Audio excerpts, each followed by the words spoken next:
Agrode, one of the two co-founders of Splinterlands. It is 9 a.m. Eastern on October 22nd. It's an absolute pleasure to be here. I'm joined by my co-founder, Matt. Matt, can you speak and say hello to the audience real quick? Hey, everybody. All right, there's Matt. So I don't know. I guess as always, we should be starting just with like a high level product update, roadmap, or anything like that. Just big picture. How are the servers? How is feature development going? How's the product side of the business? Because I know that that's usually one of the first things that everybody wants to know about. Yeah, sure. I mean, servers and backend work is kind of going to be an ever ongoing process. I think a lot of progress was made this week on just taking care of the issues that have been cropping up from time to time where the site was going slow or battles weren't working. So, knock on wood, hoping that shouldn't be an issue for a while going forward. We're implementing new caching solutions for just to make everything run faster and be able to handle more volume and more traffic. So that's just a kind of constantly ongoing project that some of our new people are focusing on. From the development side, last night, or I mean, depending on where you are, but Cryptomancer released like the leaderboard and some updates to the Chaos Legion pre-sale, which was just some small additional stuff that didn't get in for the initial launch of the pre-sale.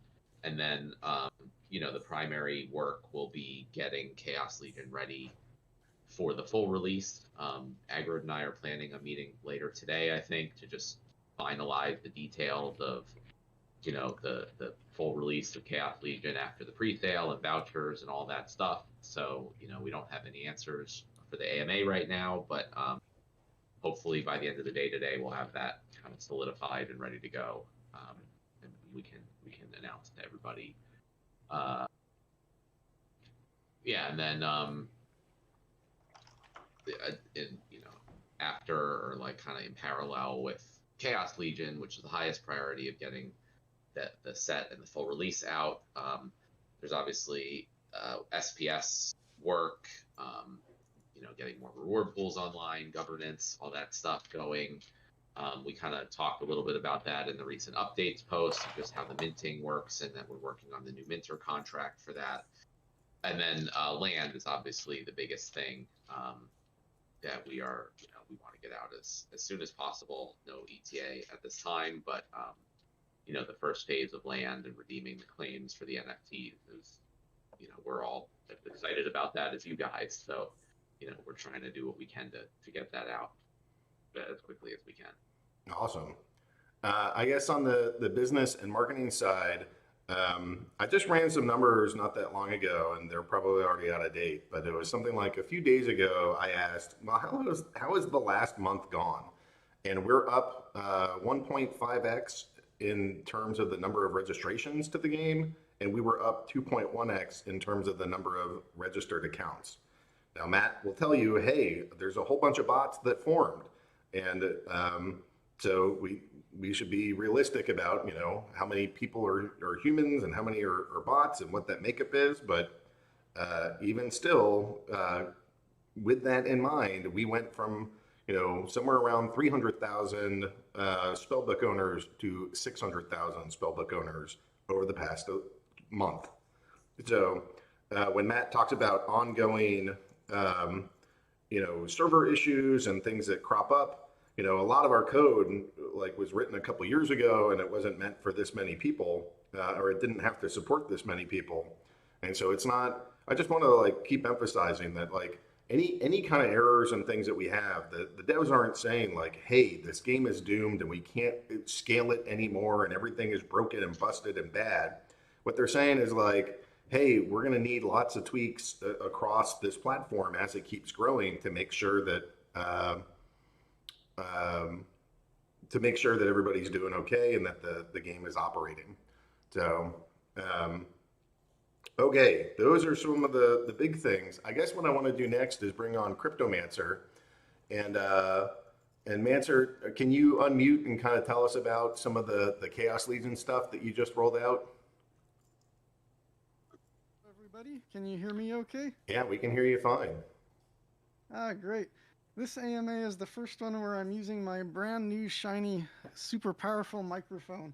So I hope I'll sound a little bit better than in past ones. Yeah, coming in loud and clear, So, bud. um, so I think we've been having a fantastic week so far with the kickoff of the Chaos Legion pre-sale. Things have been going really excellent, and I'm happy to see everyone excited and participating in that. I think it's gone pretty much as we expected it to go. So to date, we've been seeing lots of smaller purchases, and the voucher system has been doing quite a nice job of metering out the pack sales and making sure that everyone has a chance to actually grab some. But with that in mind, as Agrod has said before, there's not enough for everybody, so please push and shove. And Good times. yes. I expect as time goes by, probably over the next week or so, we'll start seeing some larger purchases. It looks like some of the larger accounts are starting to accumulate vouchers. So I think people are waiting until they have enough to hit some of those bonus levels. So you'll notice that the pre-sale leaderboard launched today, and that's going to be an interesting thing to keep an eye on as the pre-sale progresses. If you haven't seen it yet, you can find it by going to the main pre-sale page, and there'll be a big giant leaderboard button that you can push and check it out. And that will also show you the rewards you'll get as you reach the various pack tiers. Um, so while the Chaos Legion pre-sale is going on, we're also now starting to get ready for the launch of Chaos Legion itself. And there's quite a lot of work to do on that project. So as far as timelines are concerned, I mean, ideally, I'm sure everyone would like to be able to open packs as soon as possible, like right after the pre-sale. But realistically, that's probably not going to happen. So I think we're looking at a bit of a gap between when the pre-sale ends and when Chaos Legion officially launches, simply because it's going to take some additional time to finish all of the development work that's needed. The dev team has still been focusing very much on the server scaling issues, and we're still trying to gradually transition back into more feature development. So that's pushed things back a little bit. But hopefully, I think we're still looking at, if possible, a launch before the end of the year. That's what I'd really like to see. But no guarantees at the moment. It's really too early to tell exactly when we'll be able to launch. But we definitely want to do that as soon as it's practical to do so. So my area of focus going ahead is going to be working on the new wild and modern ranked formats. So we're going to have two separate leaderboards for that. And that's going to be a big part of the Chaos Legion launch. So we need to get that ready, and then the cards themselves, and then we'll be set. So I think it's going to be an exciting time leading up to the end of the year, and we'll see how that goes. Awesome. Well, that's fantastic. So we have Call Me Tim in here, and we also have Hardpoint. Um, I guess Call Me Tim or Hardpoint. Do either of you want to hop on? And I know that Hardpoint is around. I wasn't able to connect with Call Me Tim first, but are either of you guys available? Yeah, can you hear me? Yeah, there we go. So It's Hardpoint. So yeah, I guess Cryptomancer's been around a little bit longer, and I guess he didn't do too much of an intro. He's one of the lead developers and primarily some of the feature developers that we have. Hardpoint, do you want to talk a little bit about who you are and your role? I know that that might be repetitive, but we are still growing so fast that there's lots of people that don't know. So if you could give a quick intro and then tell us what you're working on, that'd be awesome. Yeah, absolutely. Thanks for having me on, Agrod. My role is VP of Engineering, but that translates as to organizing, writing code, and helping Matt organize the team and growing the team and servers at the same time, and helping to grow the product. So it's a kind of spread across all of that. So the last couple of weeks, I think we talked about this in a previous AMA, but the last couple of weeks, I flew out to Philly, spent a whole bunch of time with Matt, one-on-one, and some of our new team members out there. and got a deeper dive into what's going on with the game, where are the issues, and it's been a nonstop pace since then. As some of you guys have seen, we've had a lot of different maintenance windows that we've had to throw up the maintenance page over the last week, but I'm pretty excited to tell you guys that, and Matt kind of alluded to this, that we've been making a lot of good changes under the hood to support the growth. And that's really exciting to me because we're starting to see more periods of time where we don't have to put up a maintenance page or we don't have to reset game services. So I'm hoping the overall player base, that's been around for the last couple months as we've hit this huge growth spike, really start to notice a difference in the next coming weeks. My expectation is that you're going to see a lot more stability in being able to play the game. You're going to see a lot more stability in transactions through the bridges. You're going to see a lot more stability in your ability to do all of the non-game functions on the website as we kind of move forward. So that's really important. So one of the big changes that Matt mentioned in his blog post, and if you guys haven't seen it, it's posted up in official updates, is that we've separated the Battle API out to its own endpoint. And what does that mean for players? So, doesn't mean much to players, but what it does mean for players is that the actual engine that's really heavy hit to actually play the games now runs on its own little place. And what that means is that we're going to have a lot more stability on the website, because when the battles start struggling, we're hopefully going to have the other section of the site running much better. And that means that you'll be able to log in and you'll be able to do the market transactions. You'll be able to mess with your account. You'll be able to claim your SPS. All those kind of functions will start seeing significantly more stable as we've had that separated out. So we're looking forward to seeing that investment play out in the next bit. And Matt mentioned this real quickly on caching. For those of you who are techie, caching is just a simple way of saying we're adding more servers that store your data in a much faster way to allow us to get to it, which allows the whole system to work better.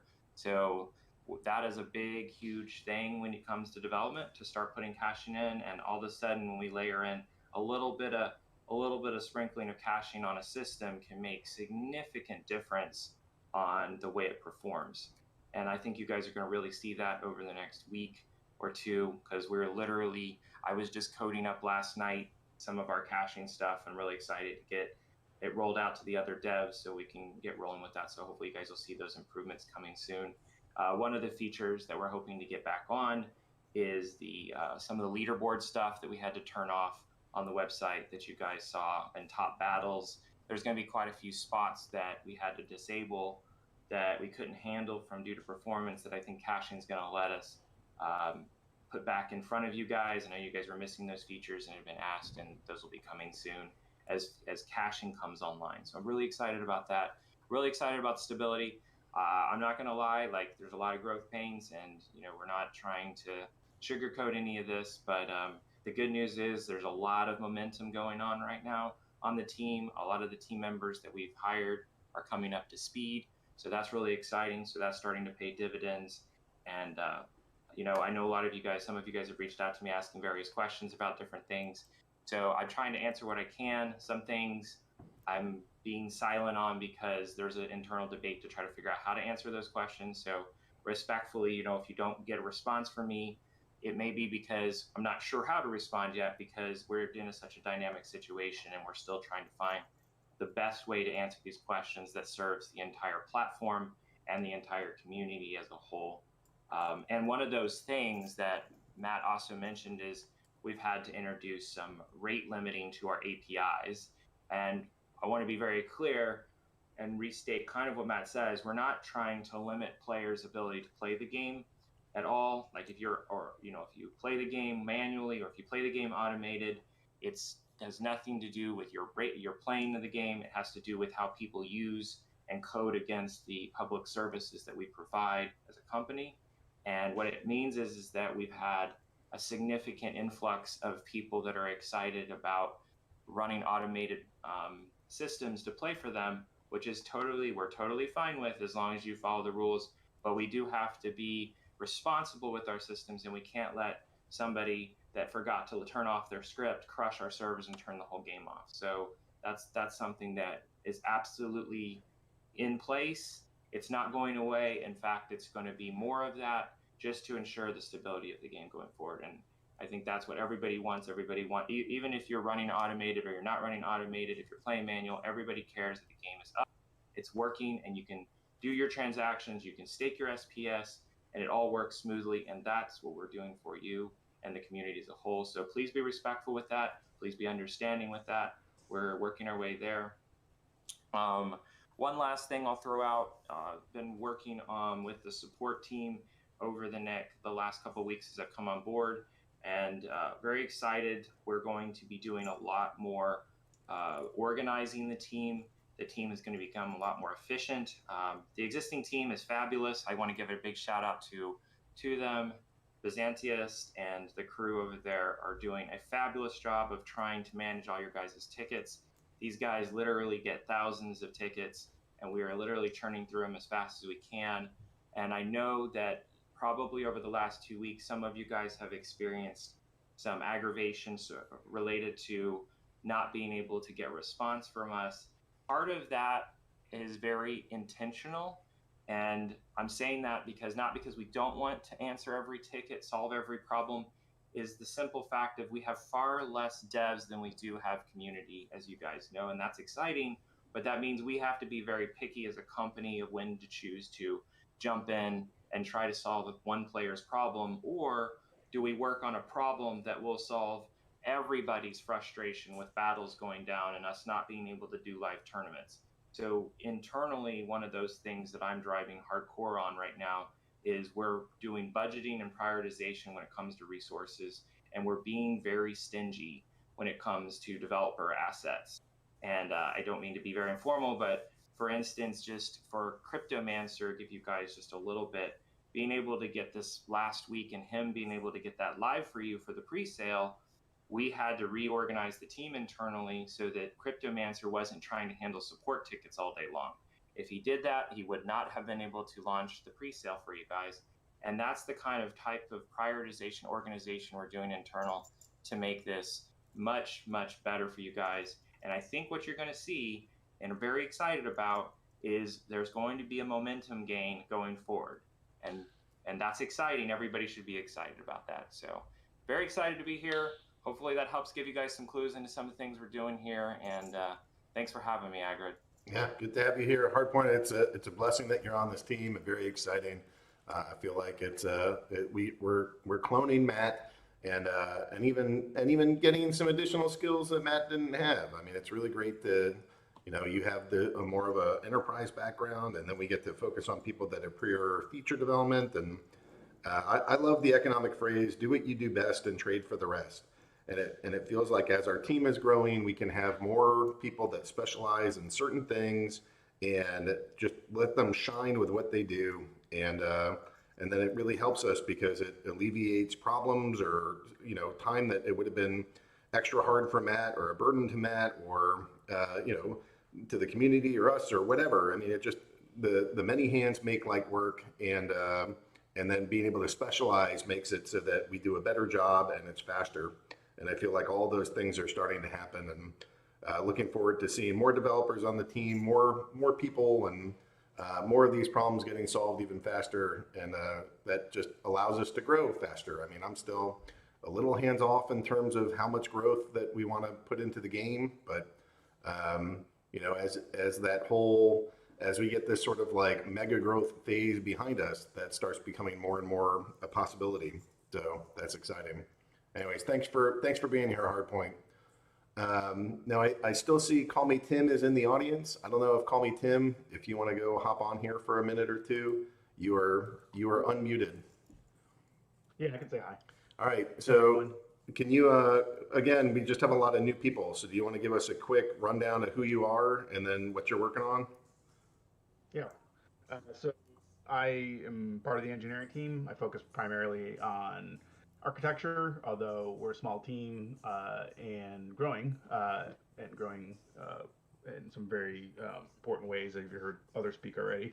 So we kind of do a little bit of everything. Everyone does a little bit of everything, but my focus is primarily on architecture, focus on stability, scalability. A lot of effort put into giving us good visibility into our landscape, our growing landscape of servers and systems to support the game, to get eyes on problems before they happen or as they're happening, and give us good inputs into what is actually going on that will inform development to fix those issues. And I think a lot of that's been paying off, and a lot of good progress has been made over the last few weeks, especially. And I think that's translating into a lot more stability and a lot less uncertainty around the system's ability to scale. And I think, again, we're getting ahead of that now.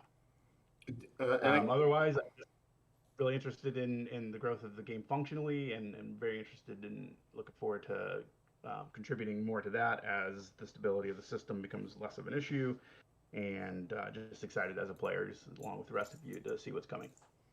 Awesome. All right, that's Call Me Tim. Thanks, guys. I really want to make sure, and we'll continue to do this, where team members that are over here can go get a moment to go share with you what it is that they're working on. It's not just Matt behind the curtain. There's a team of devs, and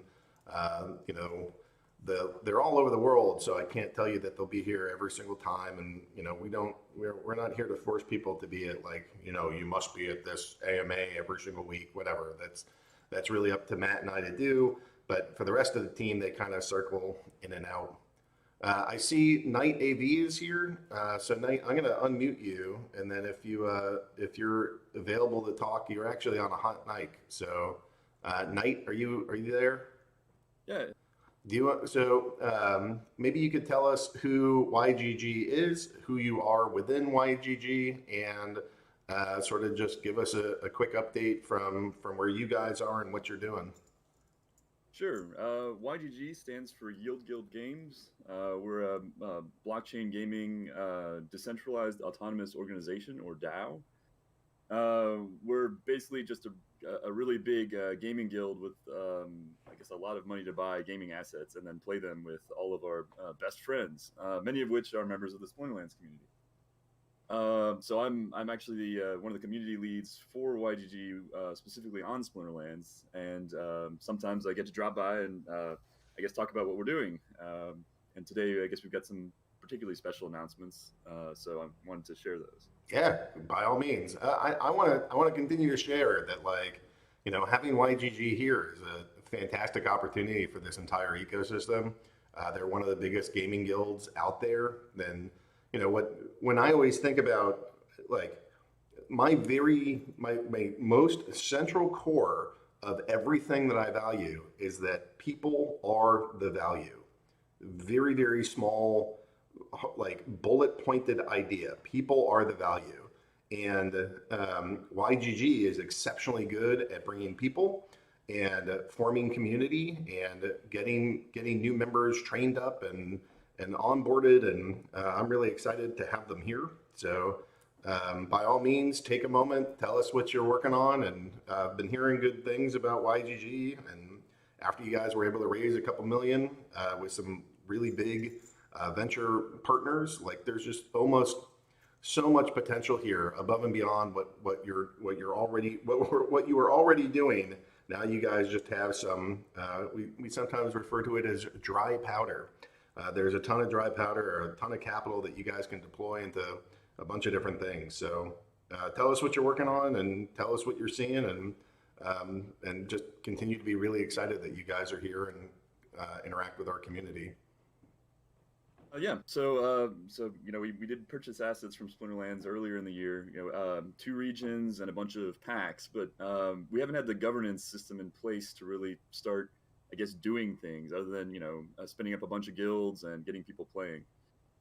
So I guess I'm actually getting ready to roll out this document now. I'll post it in the chat. We're publishing our the light paper for beginning to decentralize the Splinterlands community, or rather decentralize the ownership of those assets to our playing community. So I'm just going to post that link right there if people want to take a look. What that's going to look like is we're going to be effectively tokenizing the land holdings. The idea is, we bought all this land. We're going to want people to play on that. And we understand that not everybody can afford to buy plots at full price. So ultimately, through I guess through ownership of the subDAO token, which is effectively like voting rights on the types of things that we do, it will also entitle you to basically shares of the land. Now, there's obviously you guys haven't released all the land details yet, so there's still a lot of things that group of players is going to have to figure out. Whether we'll do some kind of cost sharing arrangement on building buildings, how to reimburse people. Like there's all kinds of things that will have to be settled by this group of players. I guess figuring out how to actually run an organization like that. In the meantime, before land is out, I'm hoping once we get governance going, we'll be able to start opening all of our booster packs. We've got, I think, something like 6,000 untamed packs. We're going to be making a very large Chaos Legion buy, and then getting all those cards out into play, both in terms of delegating them to players, renting them, and then doing things like running tournaments with the profits from the rentals. Like it's really exciting. Getting governance going is the first step to really getting stuff moving with this group. Yeah, well, that sounds awesome. Yeah, just getting YGG in here, it was fantastic. Having you guys purchase some land is fantastic. Hopefully you're happy with the returns. I don't know if you saw on Wax that we had a $700,000 NFT sale. One region went for that, which, as I recall, is like substantially more than what you guys paid. So hopefully you're happy with that, and hopefully you guys are excited to get this thing launched and moving. And the fractional ownership sounds awesome. Like we want, like on the one hand, we want land to be really exclusive, and the consequence of that might be that there's not enough for everybody. And when demand is high and supply is low, you guys can figure out what happens there. But the flip side is that people don't get really the opportunity to like necessarily own it. But I really like this fractionalized model, and that's exciting stuff. It's cool to see what you're doing, and I'm loving it. Anything else? Yeah, thanks. Let's see. I guess we'll be putting out details on the sale part of it, which I think will initially start with just people who've been playing with us for the last few months. So we're the initial I guess putting the tokens out there will be just for current players, but there will be further rounds for the remaining tokens, both to YGG badge holders, which are people who are more broader participants in YGG, and then ultimately the public. So even if you're not involved in the guild at all, there will be a shot to participate and own land. You can also just join. There's I guess we're always recruiting for guilds. We're still trying to recruit new guild leaders. There's always a shortage of those, as with the DEC situation. We've touched on that before. But if you've got a guild, if you want to bring it to YGG, we're certainly open to that. We'd love to talk to you. Awesome. Well, what's the call to action right now? Like, if there's something that players should do because of this, what's the next step? I guess if you're interested in playing with a group of dedicated players that doesn't require you to own a bunch of stuff up front, come see us in Discord. I guess that link is around, or just go to our website and join Discord from there. We'd love to play with you. If you have assets, even better. I think I don't want to spoil future announcement, but we're starting to get serious about our teams. Nice. Like fielding I guess a more competitive team as kind of the face of the guild within Splinterlands. So that's upcoming. That's awesome. Well, if you guys end up wanting to go orchestrate some big purchase, let me know, and we'll make some deals when there are large numbers involved. So happy to figure something out. Community should know that we do discounts, and when we have these extra large buys, we'll try to help these groups come in, because especially with like YGG, we're talking about how many players do you have? It's like tens of thousands, right? Are you beyond that now? In terms of people who've minted the guild badge, something like 15,000 or so. Yeah. But that's spread over the different communities. So, but yeah, no, within Splinterlands, it's definitely hundreds. It's hard to get a number because we've capped out our guild slots pretty regularly. So, all right. Well, thank you, Knight. Great to have you here. Great to have YGG be a part of this. Happy to figure out how to get you guys a deal to encourage you all to be here and spend your time here and help grow this game too. And overall, it's just great to have you guys, and it's been one of the coolest partnerships I think we've done. So stoked to have YGG here. Thanks, Agro. I always appreciate it. Awesome. Okay, well, I think that does it for I'm going to go scroll through and see if there's any other employees or team members that might want to say anything here. I don't think I have that. Maybe we can put the link for the questions into chat, and then we can go take the next 30 minutes. Yeah, Nate's not here. Nate's really not a morning person, so we're not going to go track him in here. All right, so we're going to go through these questions, and Matt's here for the next 30 minutes or so. So it's great that the development questions are the first ones. So we'll talk through these, and we'll get as far as we can with Matt present. We'll let him go in about 20 something minutes, and then from there I'll try to answer everything else, kind of power mode from the last set of questions, and then for the rest of the presentation or the rest of the time, you guys can just go hammer me with questions, but please don't ask them yet. They're just going to get they're not going to be answered until they'll get your question ready. There'll come a time where I say, all right, all questions are now available, and you guys can just put them in chat, and I'll just try to power through them as best as I can.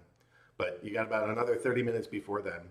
So I was gonna maybe take like a couple minutes and just talk about like some of the recent reward changes. Great, yeah, go for it. Which I know there are a bunch that will answer a bunch of questions also. So at a very high level, you guys can read the recent posts, but we're reducing the rewards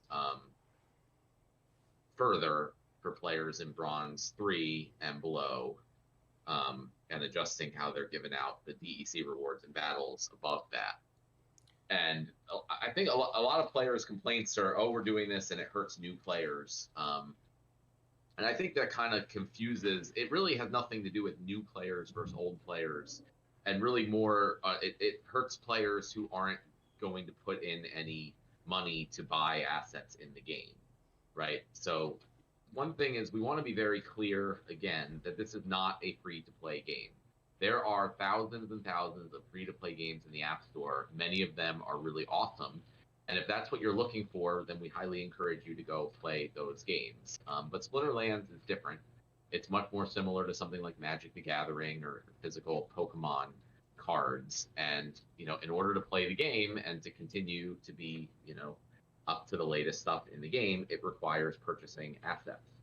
The difference between free-to-play games and Splinterlands and physical games like Magic the Gathering is that those assets that you purchase are, limited quantity assets that you own and control, and can be collector's items and can be sold and have resale value.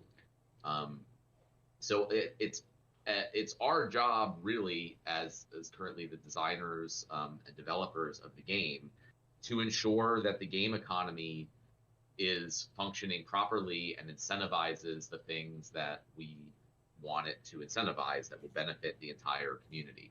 And that is very simply getting people to want to buy more Splinterlands assets. And that's not just buying them from us, but buying them on the markets, renting them, however it is available to get any type of Splinterlands assets. Everything in the game should be focused on making people want to do that. And there are times, like currently, where people are incentivized not to do that and just create a bunch of accounts and not buy any assets. And that's wrong. I mean, that will eventually, if left unchecked, that will destroy the game economy. That will ruin the value of the assets for anyone. If you're ever playing any game where you're getting, limited quantity assets with real value, and they're being given out to people just for making lots and lots of accounts without having to buy any assets, that will ultimately fail. So it's, we have to 100%, deal with those situations whenever they come up.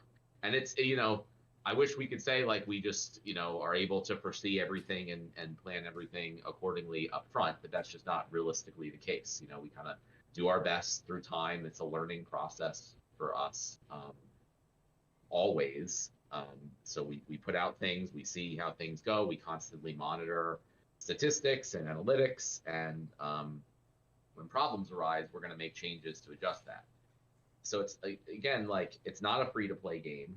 We're not doing things that make it a problem for new players. We're doing things that will make it more difficult for players who don't want to buy or acquire any Splinterlands app, which is how the game should be, at least in our opinion, and for the sustainability of the economy. And I'll also mention, the players who have been around for a long time know this, but for newer players, I mean, this is not like the first time this happened. If I had a Satoshi for every time, people complained about changes we were making and say it's going to hurt new players and that they're going to leave the game and sell their cards, we'd have plenty of money here. It's just kind of a constant thing, but clearly, that hasn't been the case. It hasn't been everyone who has gotten annoyed and sold all their cards. I've gotten a lot of messages about how they regret it. Clearly it hasn't stopped the growth of the game. And in my opinion, it's helped the growth of the game and made it so we got to this stage, and we'll keep getting further. If we hadn't addressed the problems over the past years like we are still doing now, the economy would have fallen apart by now, and things would not be where they are at this point in time. So I just say, it's not going to be the case for the most part, where you're going to come in, you buy a bunch of Splinterlands assets, and you make a whole bunch of money overnight, right? That's also not sustainable. And the people who are looking for that are going to be disappointed, and I think a lot of them are the ones who are doing a lot of the complaining. But the players who have been around for a while know that, we can't guarantee anything that's going to happen in the future. But so far, people who have stuck around for a number of years have been heavily rewarded based on third-party markets for cards and things and other assets. So we plan to do our best to make sure this is sustainable, to make sure it grows, and to make sure the people who are getting in now, even though asset prices might go down and up, and they might be upset about things, if they stick around for another few more years, we hope that they enjoy similar things to the people who have stuck around for the last few years. So again, not a free-to-play game. If that's what you're looking for, go play something else in the App Store. But if you're looking for, kind of being part of this for longer term, that's what we are going for. That's what we're trying to incentivize, and that's what we're going to try to make sure the game economy always prioritizes over anything else. And I'll just echo those sentiments. I completely agree with Matt. And over the years, I have gotten firmer and firmer in those sentiments that the way to do this is to be really harsh when it comes to protecting the value of the asset. And, the better we protect it, the better it is for everybody in the ecosystem. And the more that we get soft and let people just start earning for not having any stake in the game, that's bad for everybody in the ecosystem. And sometimes we come across heartless of don't you care that this person that barely has anything and doesn't have anything invested in the game isn't able to earn here? And yeah, of course there's some part of me that feels bad, but I'm just going to continue prioritizing making sure that these assets continue to have value, and that people that have purchased large quantities of them can feel comfortable that the cards and the assets that they bought, we're not just going to go turn around and then give away the same kind of stuff for free to everybody after that. I also wanted to mention another thing is that all these, I mentioned in the post that there's massive amounts of new accounts being created by, a small number of people. Those all have to buy spell books, and they buy spell books from Splinterlands. So, we're selling a lot of spell books, which is good, but what we actually want is for those players to buy assets although we are selling Chaos Legion right now, those aren't able to be opened, so they would have to buy or rent assets from the players. So really, if we want, we could do obviously we've been doing this for 3.5 years, so we're not doing an exit scam or anything, but if we wanted to, we could be let's just incentivize people to make tons of accounts and buy tons of spell books, and we'll get a bunch of money, and then the game economy will fail and we'll go off on an island somewhere. But what we want is we are players. We want this game to be awesome. We're players first and foremost. So we're saying, well, this is a problem. People are just giving us money to buy spell books, and they're not putting money into getting assets in the game. from the other players. So that's not sustainable, and that's a problem for us. So we're purposely foregoing like short-term revenue to try to make sure this thing is sustainable longer term. So it's also like very clearly how we're not doing this out of like greed or anything for us. I mean, ultimately it is out of greed in the sense that like if this is very successful over the longer term and continues to grow, I think we'll do very well. But the only way this will be successful longer term is if we do well alongside the community. I mean, everyone's in this, to partly because of the game and partly because of the opportunity of owning assets that can potentially appreciate in value. So, we're taking a long-term view of, making this a huge thing as long as possible and not for any type of short-term revenue goal. All right, let's go power through some of these questions. We have 15 minutes left, but we should be able to get through the developer ones, and then I can answer all the other sorry ones. about that. No, it's good because I think people need to hear that. Like, just look at this voucher system, man. Like, the vouchers are trading somewhere around $20, and we're selling packs for $4. That means that the community is getting 80% of the rewards for the sale of Chaos Legion, and that to me is freaking awesome. That is not a bug. That is not us doing anything bad. That is freaking exactly how that should be. And we get enough money so that we can operate and grow and do new cool stuff and get features developed faster and our ops functioning better than ever. And so that we have the core things that we need. But Matt has often said, like, there could be a headline of Splinterlands makes $100 million. And there could be a headline of Splinterlands players' value goes up $100 million. And to both Matt and I, we would prefer the latter. We want the storyline to be the players in our economy are doing freaking amazing. That is like the measure of success that we have. And if we take a little bit off of that throughout this, to have what we need to run our game and grow our business, then we've nailed it. So I hope you guys are having fun. We're like airdropping something like what is it, $600,000 on players a day right now just through the vouchers like that.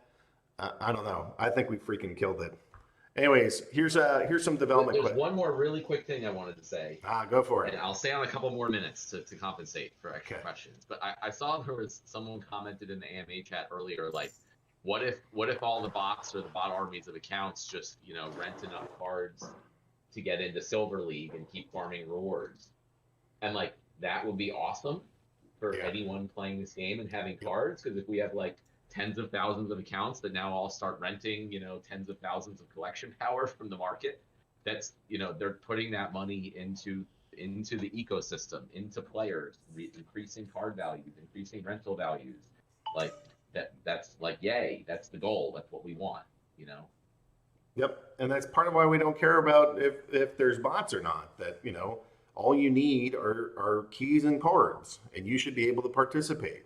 And if you own a bot and you have cards on it and you have to stake some SPS to get the coolest rewards in the game, then that should be enough. If you're a nerd and want to play that way, go right ahead. And if you just love the game and you want to be picking the cards all the time and that's how you want to pass time, or you got some hardship in your life and this is your escape, then you should be able to do that too.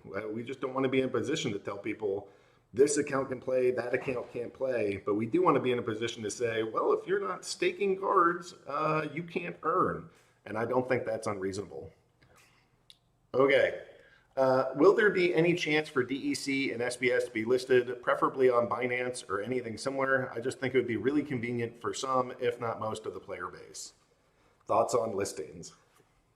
Yeah, so I mean, it's not like, it's we can just go and list them on these exchanges, and we're like, nah, we don't really want to do that. Getting a listing on a top exchange like Binance is very difficult. It's not just a matter of like throwing money at them as it had been in the past. There's a lot of work and consideration and back and forth and things. So I don't know. I can't tell you if any of those exchanges are going to list any Splinterlands assets. but it's always something we would love to have happen. If there's any way that we can do that, and if the community can also, on Twitter or other things, try to show Binance or other exchanges that they want these assets on there, that goes a long way to helping this. So it's not just a Splinterlands company thing. It's it's a community job to help make sure the exchanges know that this is a highly desired token with a lot of people who would use their exchange if it was available. What will the future utility of DEC, except for payouts, be for battles? Just trying to figure out whether there will be any other utility for this token to consider after the SPS airdrops are over. Well, yeah, I mean, payouts for battles is not a utility for the token. That's a distribution mechanism for the token. The utility of dark energy crystals, one thing is it's the native currency of Splinterlands that's used in the market. It's used for guilds, upgrading guild buildings and things. It's going to be used in the land expansion for upgrading land buildings and doing a bunch of stuff there.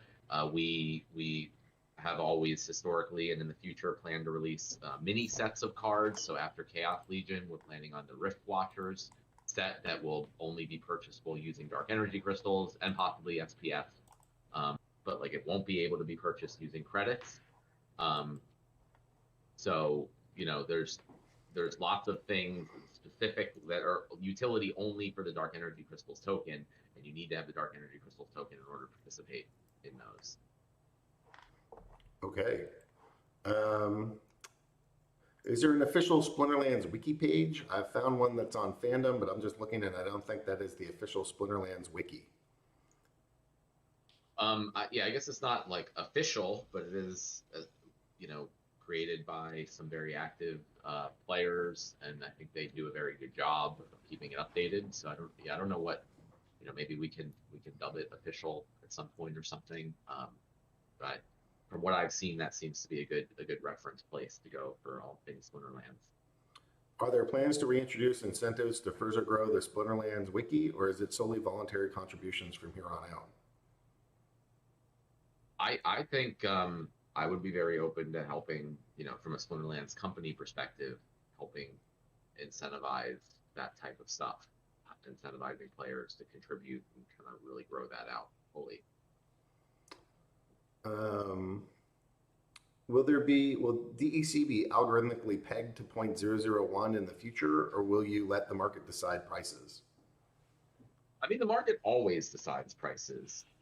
The algorithm in the game is designed only to increase the supply of dark energy crystals via additional rewards as the price goes above that amount. So obviously the rewards in the reward pool are much, much, much higher than they were 6 months ago as the market price, has gone higher. So, I mean, we can't really, directly affect the market price, but, we just design the system so that more tokens are created as the market price goes higher, which may have provide more sell pressure on the price. It hasn't really done that much. But yeah, so the market will do what the market wants to do, and we just have published what the algorithm is, and we're not really planning on doing more than that. Are you guys pushing sale of SPS or DEC on platforms like Coinbase so we can buy SPS directly? I guess that's too similar to the last one. Yeah, we continue to talk to exchanges. As single cards resell for a lot more than higher level combined cards, are there any plans to further incentivizing the combining of cards to offset the massive drop in value one should expect when doing this? I would love to max my cards in the spirit of playing the game to higher leagues, but as I'm a smart investor, it's too obvious that they're too huge of a cost to do this, so I rent cards instead. Maybe that is by design, but if so, why discourage owning the best cards in the game? Yeah, I mean, I agree that's like not ideal. I'm not sure. I haven't heard like great ideas what to do about it. I mean, obviously, if you want to play at the higher levels, you're needing higher level cards. If you want to rent them, you can rent them. If you want to own them, you can own them. The values certainly aren't bad for higher level cards, although I agree they're not as high as the same amount of level 1 cards. But also I'll mention, when the land expansion is fully released, you will want higher level cards to work on your land. So that's an additional, and you'll only have like you'll only be able to use certain number of cards per land plot. So you won't be able to put like 1,000 level 1 commons, but you would be able to put, 4 max level commons or whatever. So, I'm hoping that may give additional incentive for people to combine cards and to, buy, sell, or hold higher level cards versus level 1 cards. But again, that I always say, like, we have what I think is a fun and interesting game, as in the battling, but also the economy and figuring out what to do and how to use your cards and what your goals are and how to, maximize your rewards. That's a big part of this game also. So, this is how the game works, and everyone can decide for themselves, there's costs and benefits to doing everything. So that's a big part of the game here. Is there any possibility that in the future Splinterlands goes RPG mode, or at least some kind of RPG? I'm just going to say yes. Yes, there is. Yeah, I mean, we have tons of ideas in the future for all sorts of different modes, new games within the Splinterlands world, and assets and all that stuff. Definitely our priority is the things that we are on our roadmap already for Splinterlands. But as we grow the team, we're hoping that we'll have additional resources in the not too distant future to really start working on new game modes and things like that. The Splinterlands request to be on KuCoin Exchange. They do not ask ridiculous prices to be on their platform, yet they are the fastest growing and most used exchange and are in the top 10 exchanges. This will give Splinterlands maximum publicity and minimum effort costs. I guess that's, we talked to a lot of these exchanges. KuCoin is sort of on the list. More recently, like, it seems like they're all going the Binance Smart Chain route. And so they're all looking at us being like, we need you to go bring your token onto our platform to be on your exchange. And so, like, these things are getting more complicated rather than just like, here's my token and list it. They're like, build on our blockchain and then maybe we'll consider listing it. And it's just it's a pain in the butt. So yes, we're talking to these exchanges, but it's not the highest priority thing that we have. They'll all eventually list us. That's my take. So I'm not in any major rush. That's a good point. Like, it's, we can kind of bend over backwards for some of the exchanges and like try to get listed, or we can just try to make our game super awesome so the exchanges are kind of bending over backwards to list us. Yep. So we're definitely not gonna, like, if exchanges are interested, we're gonna do what we can do. We'd love for our tokens to be listed on exchanges, just like the community would.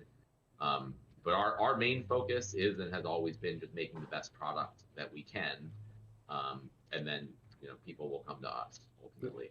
And if they want, we have 1.2 million something registered users. If they want that to join their ecosystem, they'll come to us and suggest, hey, wouldn't it be cool if your tokens were trading here? Because they want the 1.2 million people. So we'll just keep building, and eventually they'll be like, we want them to FOMO rather than us beg and be like, please, sir, please let us on your exchange. Screw that. Our token's doing great. We sold it initially for 1.8 cents freaking 4 months ago, and the thing is trading at 70, 80 over $1. I mean, it's been amazing. So no, we're not in any sort of rush to bend over backwards to the exchanges. Happy to go work with the DEXs. Happy to go keep that money in the hands of community members more so than like the centralized players. And if they come to us and want us to list, sure, we'll work with them. We'll work with a couple, but we're not bending over backwards. Are there any safeguards in place to prevent insider trading from the design a summoner reward? E.g., if someone submits a range attack water summoner and buys up a bunch of ranged water creatures to resell once the summoner is revealed, would this behavior be considered part of the reward of designing the summoner, or unethical and avoided if possible? Yeah, no, so to be clear, the design a summoner really focuses on the visual character art design and the name. And then, we do take suggestions and ideas from the designer on the stats of the card, but ultimately, we make the calls for what the stats are, and the designer won't know that until it's publicly released to everybody. So, it's very important to us in general to make sure there's no type of insider trading or leaks of non-public information that people can benefit from. Any chance of some public official API documentation? Would be good to know what the right way to do certain things is, and it's a great way to outline how you expect us to use it. Yeah, so that's one of our projects that we're trying to do is not only official API documentation, but also a Splinterlands official SDK that people can use for any type of third-party tools and automated systems that will just, they can just have everything written for all the API calls and everything they need, and then they can just add their own features on top of that. What a lot of people do now is like look at how the Splinterlands.com website or the mobile app site works. So I'd say in the meantime, you can just look at that, what API calls it makes and when, and do it that way. But I'm hoping in the not too distant future, we'll have the documentation and an SDK available for developers. Rock on. This is the last developer question, so we might let you go right after this, but will there be longer term addressing of bot farming in the game, such as adding account limits per IP? New changes help curb profitability of bot farms, but don't truly address reward farming and do so at the cost of new user experience. Thoughts there? Yeah, so this is a lot of what I talked about initially, but good to rehash. One thing is like limiting IPs and things or accounts per IP. We can very easily do that through our website that we run, splinterlands.com. But anyone who has a Hive blockchain account can participate in the game and does not have to use our website at all. So that really would actually do nothing as far as, stopping bot farming or bots or any of that. And again, that's the whole point of this type of blockchain-based game is that it's free and open to anyone. And there are rules that you follow that are part of the code and part of the system. But it's not like, we're sitting here saying, these accounts can play, these accounts can't play, or anything. That's the whole kind of one of the whole points of this is that it's an open system that's freely available and equal access to anyone everywhere, no matter their political affiliations, race, whatever type of things that, traditional companies may have banned people for in the past. Like that is not how blockchain-based games work. So what our job is then is to make sure the system is designed in such a way so that bots do not have, significant advantages over regular players. And that's what we're doing as far as the changes we released recently. And I don't look at it that we're doing it at the cost of the new user experience. It has nothing to do with new users. We're doing it at the cost of the people who don't want to put any money into asset experience. So yes, those players, those people who want to earn and don't want to put anything in, yes, their experience is going to be worse because again, it is not a free-to-play game. But also, I think we do have a lot of work to do, and this is something I would like to focus on more, is messaging this better. We have a lot of new people coming in who are familiar with the free-to-play game experience. They're not familiar with the real collectibles game experience, and we do have a lot of work, in our new player experience and onboarding to kind of make people aware of this, how it's different, why it's better. Yes, you do need to put money in to acquire assets. Here are all the ways you can do that, and here's how you can benefit from doing that. So I think there's a lot of messaging work that goes into it, but from a design standpoint, we want to make the system such that in order to earn rewards and in order to increase your rewards, you need to acquire and increase your assets. All right, we're into the Chaos Legion questions, and a couple of these could use like a quick double check. So let me, there's going to be a 1% drop of Chaos Legion pack as a reward. Is this correct? When we get into Chaos Legion? Sorry, well, 1% chance of Chaos Legion so pack in is a reward. a, Yeah, in that's a the reward plan. pack. In a loot chest. In a loot chest. In the loot chest, right. Yeah. And then if we buy packs in the Chaos Legion presale, for every 50 packs we get, are the 13 airdrop cards guaranteed, or is it just a chance?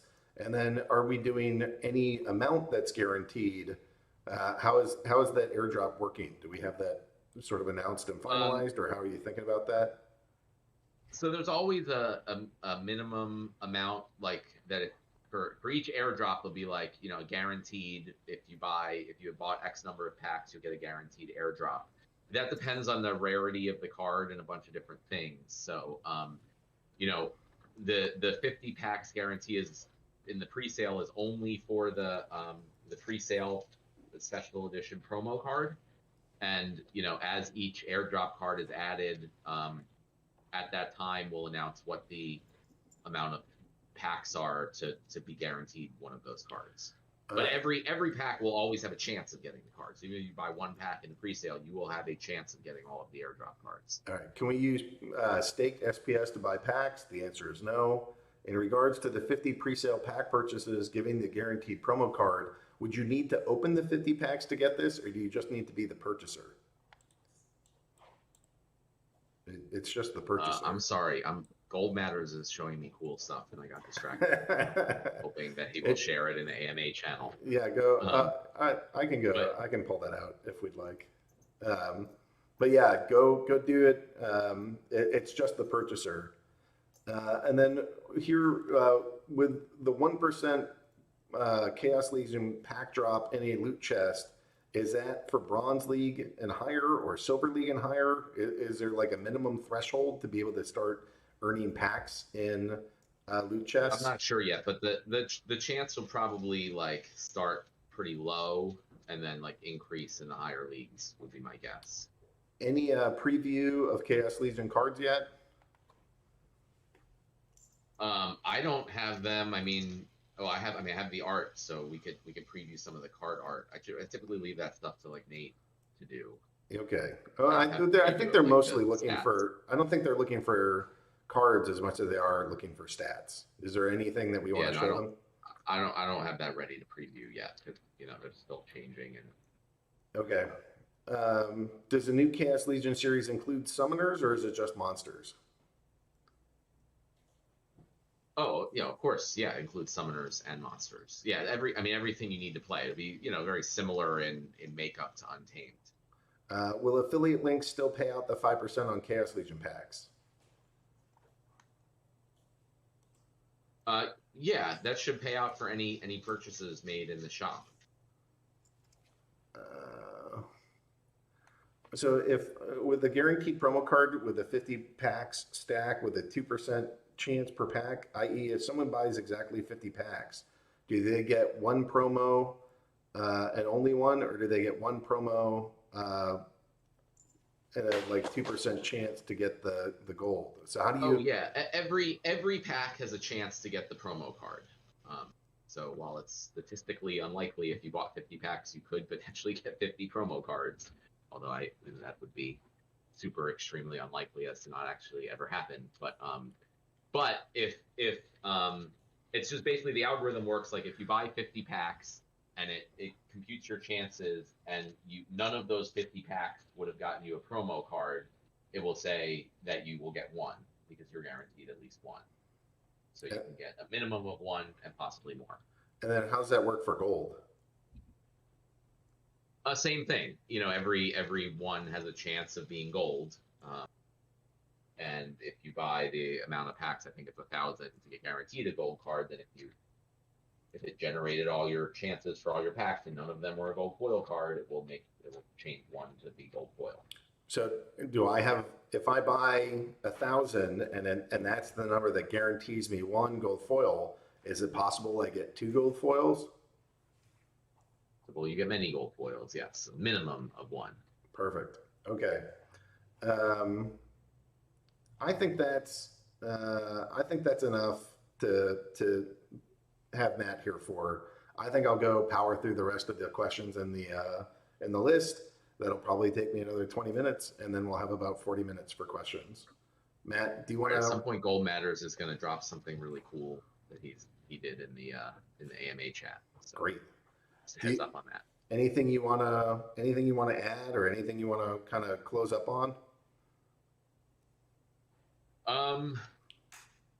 Yeah, I don't know. I guess I'll focus on, what we kind of talked about as far as the reward changes and things. Is that like we are, this is not a get rich quick thing. Although I'm sure there have been a number of instances where that has happened, which is great. But we're going for the long term here. And, if you're the type of person who's going to be, get all mad about things and sell your cards, you're free to do so. And that's great. And that's part of, the whole point of this is that you can sell your cards. But, we are going to work to make sure that things continue to improve and grow over years, and the people who do stick around, if we are successful at doing that, should be heavily rewarded, which is also the point of this type of game system. It's not just the developers who are rewarded, but everyone kind of takes part in this. So keep that in mind.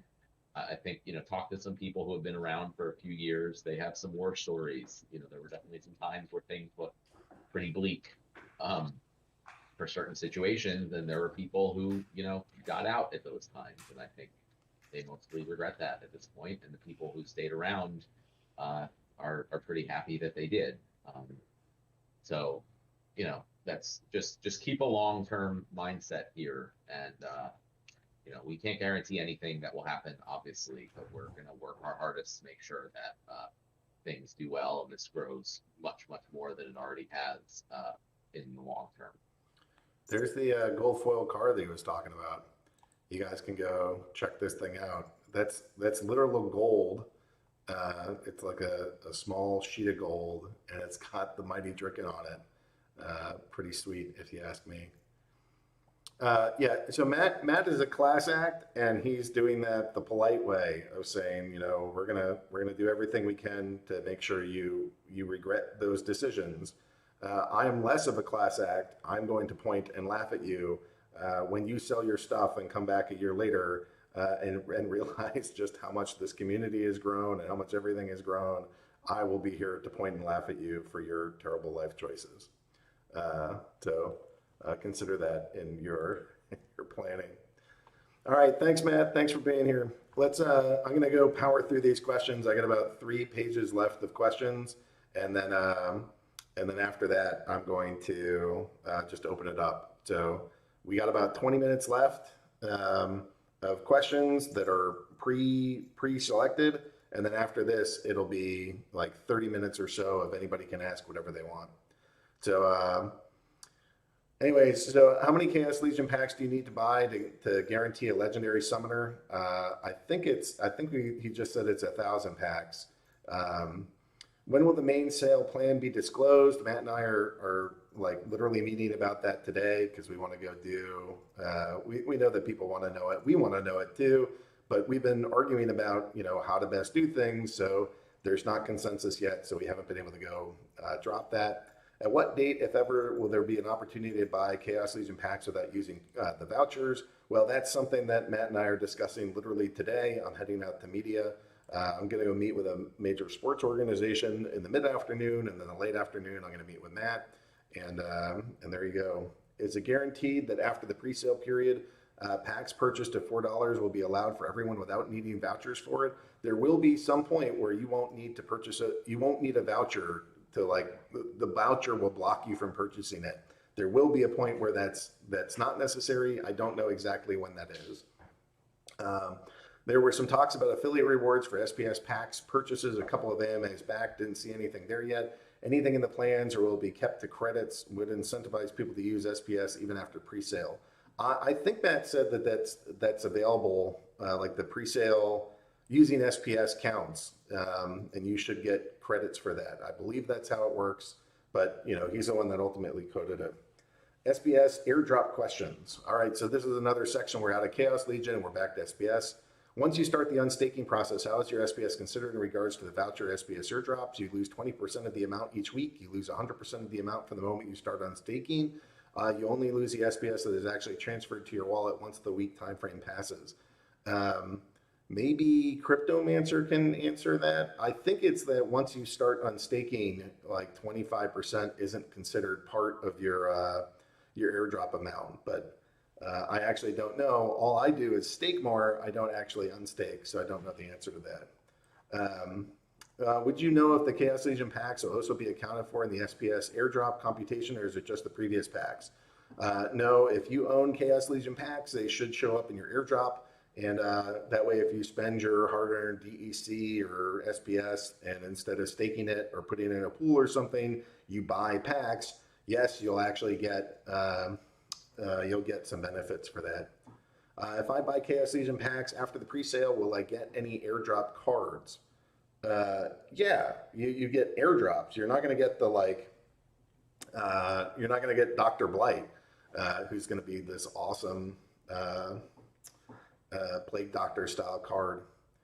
B&B has been pumping, and hodlers want to hold long term because of their marketing play. Burning B&B, is this possible with SPS? Yeah, at some point I think we'll have some SPS burns. One of the ones in my brain is time. It's going to take you time to complete buildings. Maybe you can go burn some SPS instead of waiting the whole time. So there's things like that I think that we can do, and time is an infinite resource spread out amongst hundreds of thousands of people and playing accounts. So that to me is a good one for burning. How will the SPS token be integrated into the game in the future to ensure utility increase in demand? Will it be required to stake SPS or somewhat for the public sale of Chaos Legion? And how will SPS work with land? So my guess is that all of the buildings and things that you want to go put together as you want to improve them are going to require resources from the game, and also things like staking DEC and SPS. So at some point, if you decide you want to destroy your buildings on your land, you could do that, and you would release that SPS and DEC from them. But you're going to have to stake some SPS and DEC into the projects. You're probably burning a ton of resources, stuff like that. But not all of that has worked out. So anything that's land-based is TBD until like the final, until it's coded. And even then, you got to give us like a little bit of time to work with it to make sure that it's working as expected. All right, Chaos presale was for raising funds to pay on the onboarding of new employees. Since most of the payments are in SPS, is it safe to assume that Splinterlands as a company will sell off SPS? In conjunction with that question, have any founders sold off SPS since presale started? I ask because founders are recommending people to stake and hold SPS, and it would be unethical for founders to sell off while encouraging others to do the opposite in an effort to pump the price. So Chaos Legion is for raising funds to onboard new employees and build new things. That is true. Most of the payments are in SPS. I don't actually think that is true. I could go ask some folks to get you numbers, but when I'm looking at how much money is coming into the business, most of it is being paid in crypto, and only a portion of that is being paid in SPS. Is it safe to assume that Splinterlands as a company will sell off the SPS? At some point we probably will. It's also likely that we'll give a ton of bonuses to employees in SPS. So I don't know. I'm not in any rush to go take the SPS. As I told one of the market making companies that wanted to work with us, they were like, hey, here's the deal. You would need to sell us your SPS at a very low rate. And I told them verbatim, you can take my SPS from my cold dead hands. So no, I'm not looking to go get rid of this. Quite the opposite. I look forward to hodling it for a while. At some point, we probably have to sell it, but there's nothing that says we have to sell it anytime soon. In conjunction with that question, have any of the founders sold off SPS since pre-sale started? I don't want to speak for Matt, but he told me he hasn't sold any, and so I can't verify that, but I believe that to be true. I have sold some SPS, but I can tell you I've staked a ton more. The SPS that I sold ended up being in, I would buy it for other tokens so that I could build SPS liquidity pools. So yes, I sold some, but I'm mostly just making pools and don't feel terribly bad about that. One of the things that I'll say, I try very hard to never sell SPS into those pools because I don't ever want to be responsible for being the one to push prices down. So oftentimes, if I'm the one personally selling it, I'll pick a price that's higher than what the current market value is, and then sell some SPS that way, so that when the market moves into that price, it is, gets eaten away, as opposed to me pushing price down. I feel like that's not good for me to do. But like I said, I think it's very valuable to go get liquidity pools running in different tokens. And so I have sold some to do that, but I've also stacked quite a number of SPS. Okay, let's see. Which DEC liquidity pools count for airdrop points? That's a better question for the devs that do that one specifically. So I don't want to share that, but the DEC and Hive and the DEC and SPS on tribal decks, those count. I do think that there's a DEC BUSD pool on Pancake swap. The V2 one counts. There might be one or two more. Somebody's saying Robo Aggie, but I don't think I'm a Robo Aggie. Can you tell us when the next use of SPS comes out? When is the voting, or are there other use cases in the planning? The momentum is slowing down a bit, and I was hoping to get some insight in the future developments concerning SPS in the next month or so. So yes, for sure, we have slowed down a bit, and that is again because from just in the last month, the number of spellbook owners in this business doubled from 300,000 to 600,000. So getting to 300,000 took us literally 3.5 years, and then we did it in a month. Like, I don't think you guys understand the amount of growth that we are undergoing. I'm sorry it's inconvenient that our feature development is slightly slower because of that, but we are growing at like a ridiculous speed. And we are probably growing faster than any other blockchain thing out there right now. It's just freaking amazing. So yes, our feature development is slowing down, and yes, SPS and land are two of the biggest things that we are working on, but we're doing everything we can to go deal with just how rapidly this game is growing. All right, why do you add an auto compounding on SPS staking? Because it's in the white paper that if you stake SPS, there's rewards that are going to you. So that we're just following the white paper on that. Can you please tell us the 3 best reasons to own and stake SPS and the 3 most exciting things on the horizon for SPS holders? Well, I can't tell you the 3 best reasons. I mean, everybody is going to have their own set of reasons. I can tell you my own personal journey and why I like SPS. I mean, I love this game. I love owning my own assets, and I like how there's rewards that are designed for the governance token holders. Like, this entire voucher system is how do we put as much value into the hands of players as possible. And currently, if like vouchers are something like $20 right now, we're putting $660,000 into the hands of players every single day for the next 30 days. Like, that's an enormous amount of money. That's going to be something like $20 million that we give back to SPS token holders this month. That's amazing to me.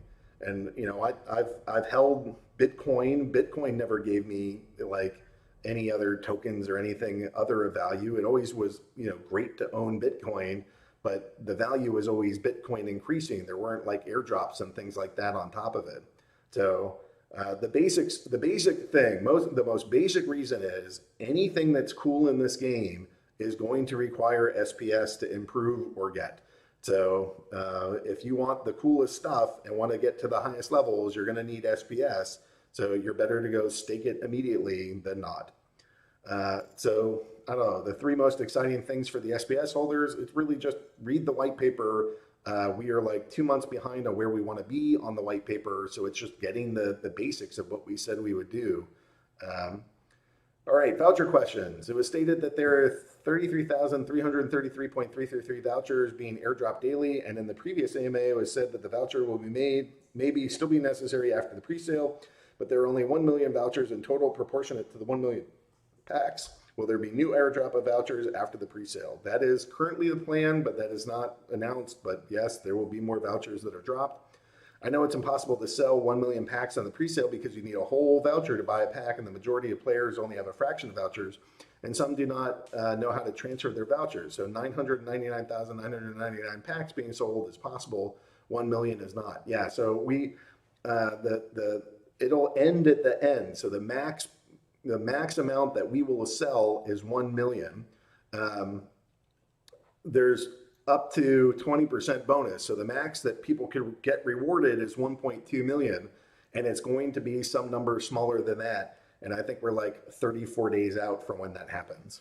But it's basically time limited and pack limited, and we'll probably hit the time limit before we hit the pack limit. Will there be any bonuses on packs bought using vouchers after the Chaos Legion presale ends? Well, there's the airdrops that will be part of it, but you're going to lose out on like the title, and you're going to lose out on the on like guaranteed Dr. Blights. Good day, Aggie from Platypus Dundee. I believe it has been said that the current vouchers are at 1 million, in line with 1 million packs on offer for the presale event, but that vouchers will be required for some period after the event. Yeah, so I don't want to go answer this because I don't know what else is in here, but Matt and I are literally meeting about this today to try to nail it down, and we're going to try to get you guys answers. So rather than me just spitball before I have Matt's consensus, because the two of us are still arguing about it, we'll come back.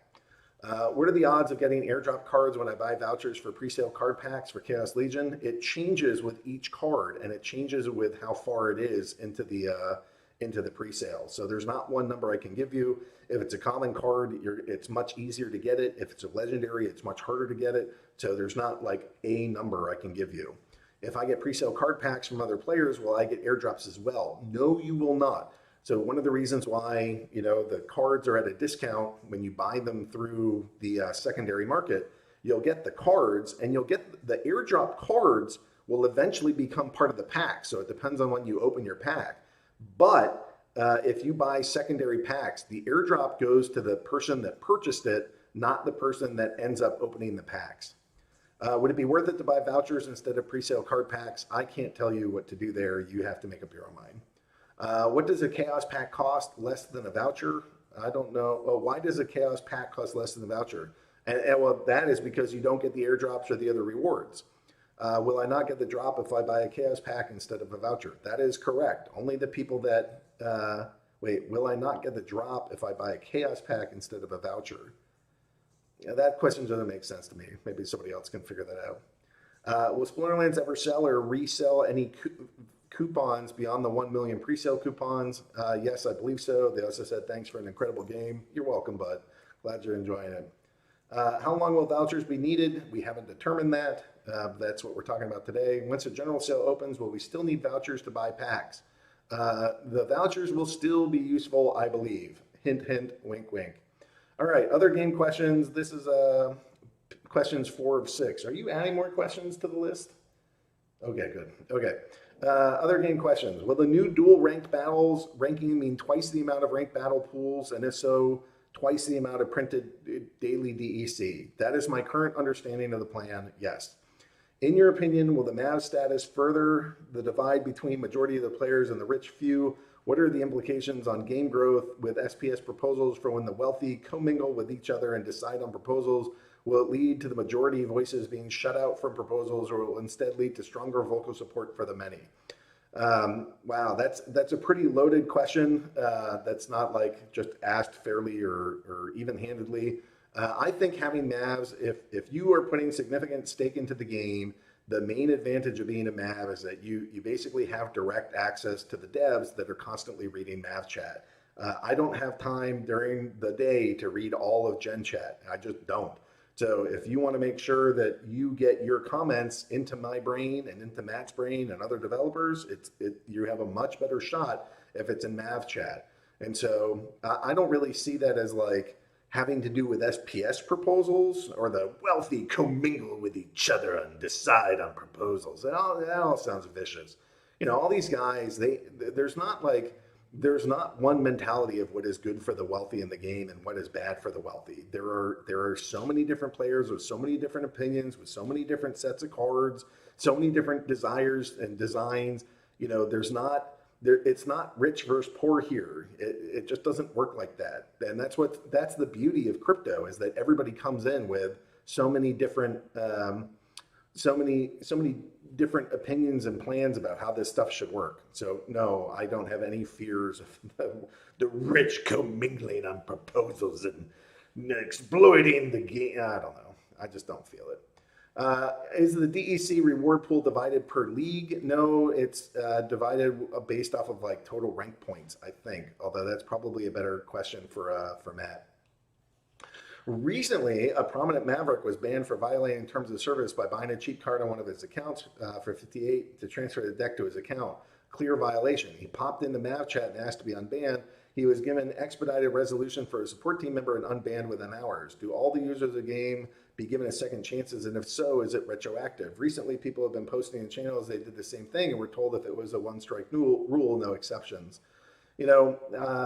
Yeah, if you've been a player for a couple of years, you've never done that, and you didn't even know it was bad, then yeah, you make your one mistake. We're not necessarily going to go ban you for life. I do think that the players that put in more money should have an expedited support. And I mentioned that to Biz today or yesterday, and I said we should have like a white glove service for support.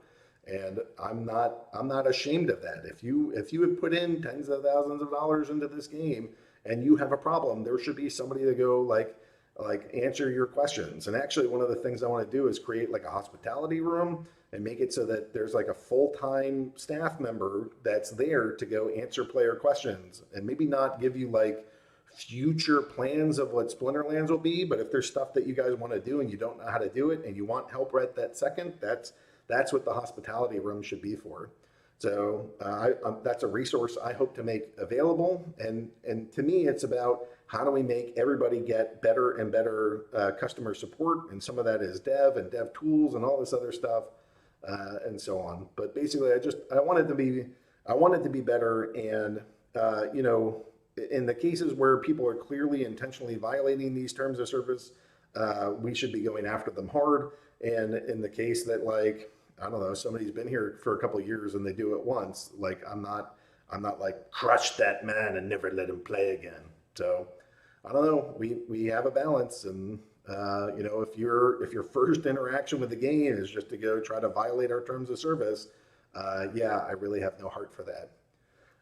The 1,000 packs purchased needed to get the MAV roll must be purchased in a single transaction. No, that is not actually true. Do any pre-sale packs purchased count towards getting the roll? The only ones that count are when you buy it directly from Splinterlands. Buying it off in secondary markets or getting transferred from your friend doesn't count. So if you want the MAV roll, you have to buy 1,000 packs from us. Based on what you have in the works, are lands worth the investment? Lands were sold for $20 initially. Are your plans for land based on providing value compared to the initial price of $20 or on the price they are now? For example, when you initially sold the land, maybe you saw a small addition to the game, but now you have the price is ballooned. Do you see it as a small addition to the game, or do you have plans for land also have grown along with the value players have set on it? Well, the thing about the land is that it makes you items and spells, and that's really the only way to get the majority of them. As we said, there's probably going to be like a really small amount of items and spells that are like soulbound at level 1. So it's not, I can't tell you it's 100%, but it's really like, practically speaking, 100% of the items and spells are going to be produced by land. And if you go look, like the value of the cards right now, our current NFTs are like 240 million, at least by the like Discord counting method or the bot that we use in Discord.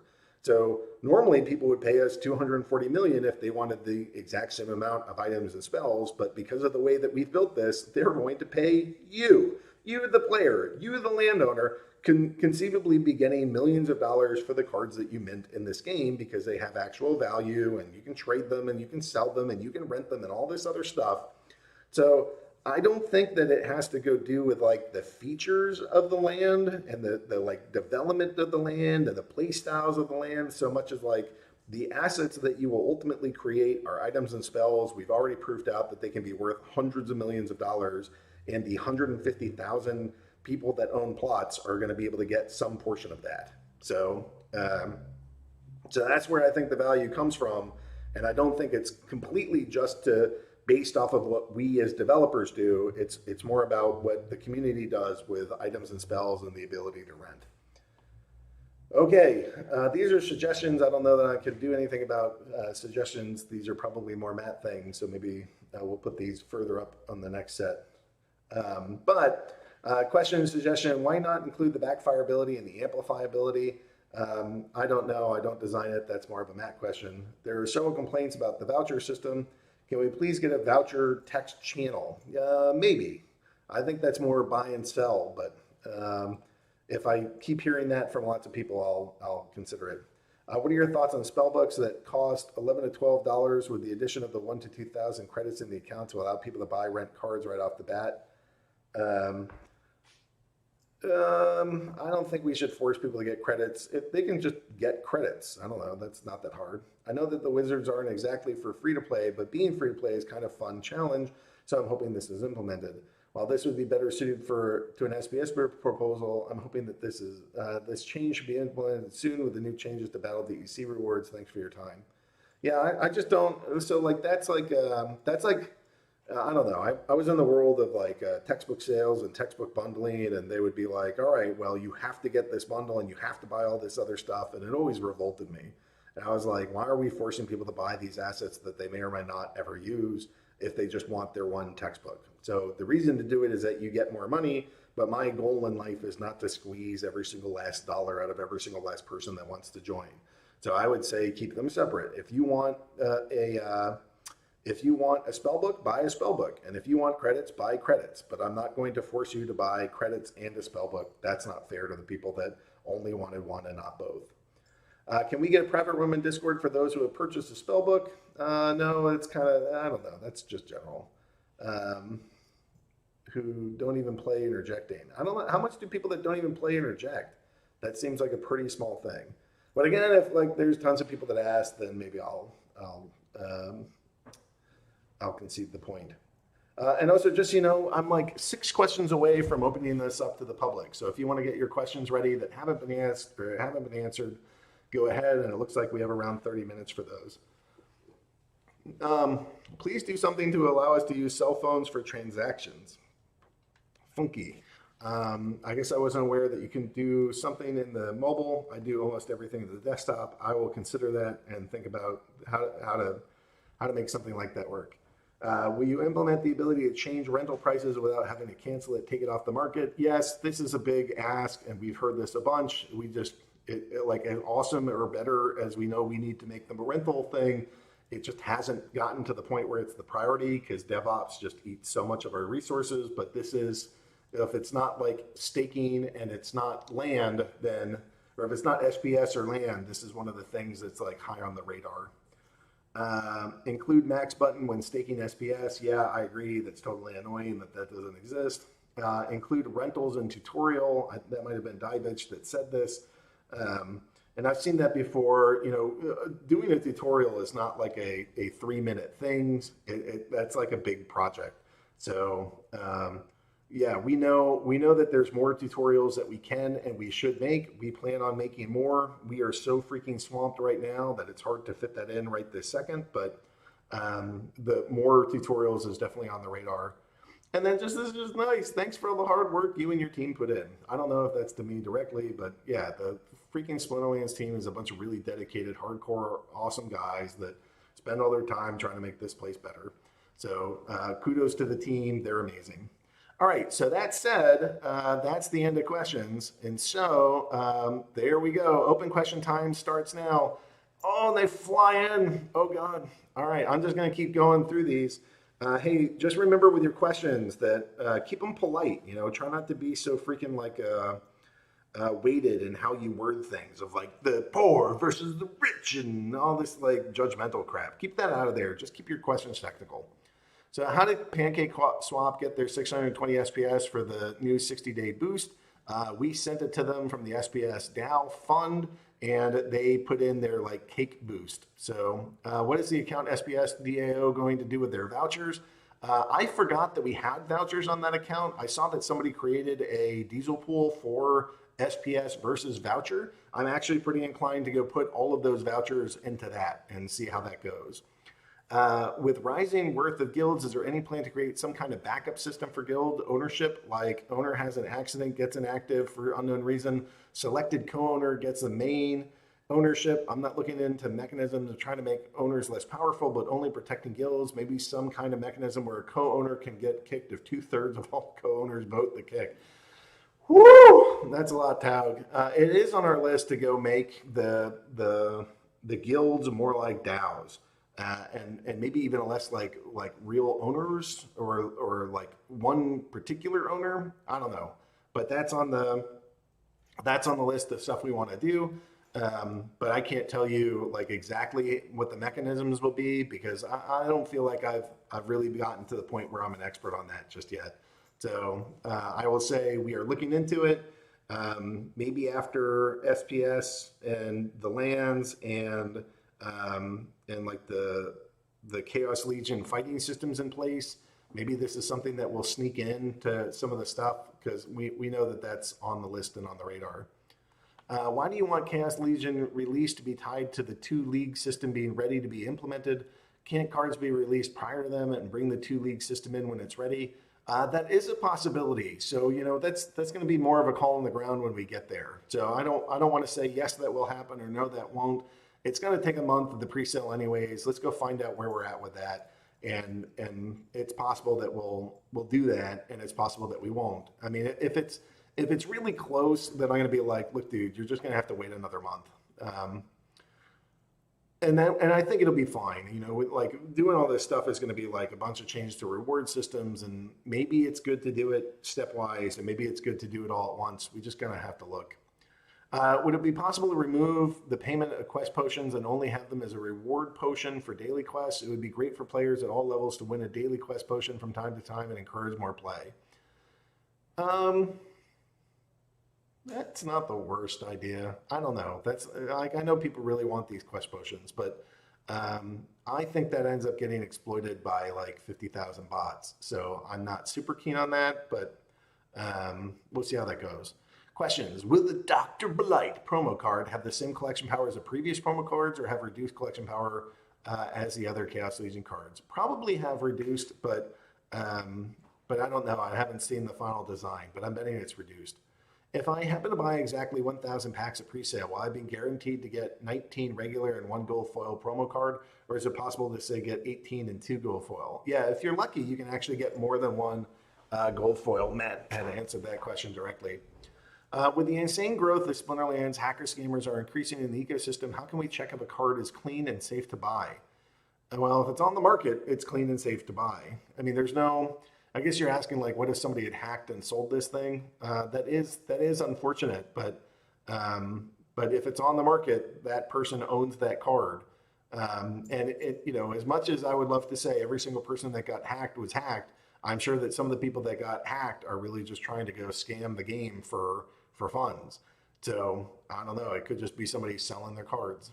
Let's say a bad guy was able to hack an account and sold 1,000 cards to 1,000 different players. Isn't it more work for the Splinter support team to review each case and uplift the ban to innocent players? You know, one of the problems with that is that, like, if we start intervening and banning people, then they just hide their identity more. And then, you know, you guys have a system of like who to trade with in Discord, and there's like, you know, people that express good and bad experiences.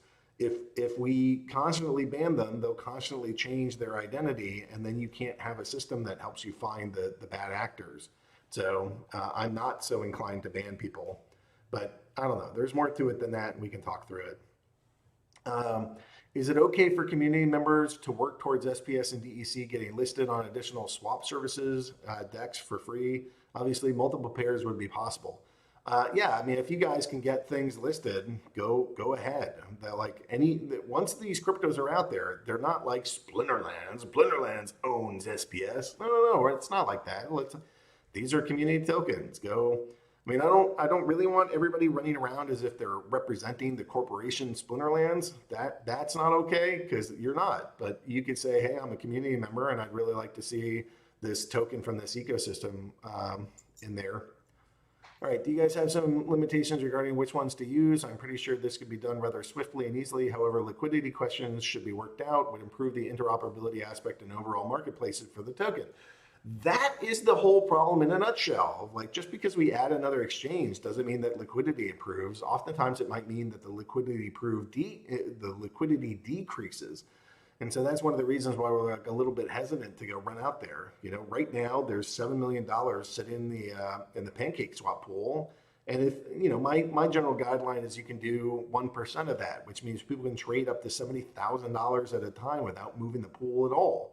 And so, like, that to me is a pretty strong, there's a lot of liquidity there. And if we start just doing other stuff, I don't know, that would be frustrating. Question, why don't we get rid of the spellbook with not being able to win rewards without power anyway? Because we always want to make like a little bit of pain for anybody that wants to come in. And, you know, $10 is really not that much money, but it's enough to go keep people from just randomly creating bots. Because there's a cost to it, and that's part of what we do in play to earn as opposed to free to play. There's always cost to things that you want to do. 2 questions. Is there any plan to add some kind of utility for skins? So the skins do have a utility. They're currently in the airdrop right now. So you get airdrop points for skins. And then 2, add an option to pay with a stable coin with the pre-sale ends, USDT, USDC, DAI, or BUSD, and it would do. I'm afraid of converting to credits to see Chaos Legion packs run out before I can buy. I mean, when we can buy without vouchers and be stuck with credits. Yeah, I don't know what to tell you. Stick with your stable coin and just convert the stable coin to credits. The problem with those things is that they all have different like handshake times, and we don't really have any control over the handshake times. So we convert everything into credits to make sure that the marketplace handshake functions correctly. So it's not about being like, do we support USDT or USDC or DAI or Bitcoin or ETH? You know, we want to support all these things. Crypto is better for the universe and for people and nations everywhere. So we want to support all of them. But when you're doing the handshake, that makes these things exceptionally difficult. And that's the reason why we force everything to go to credits first. So if you don't know when you want to spend your USDT, just hold on to it until you're ready to do it.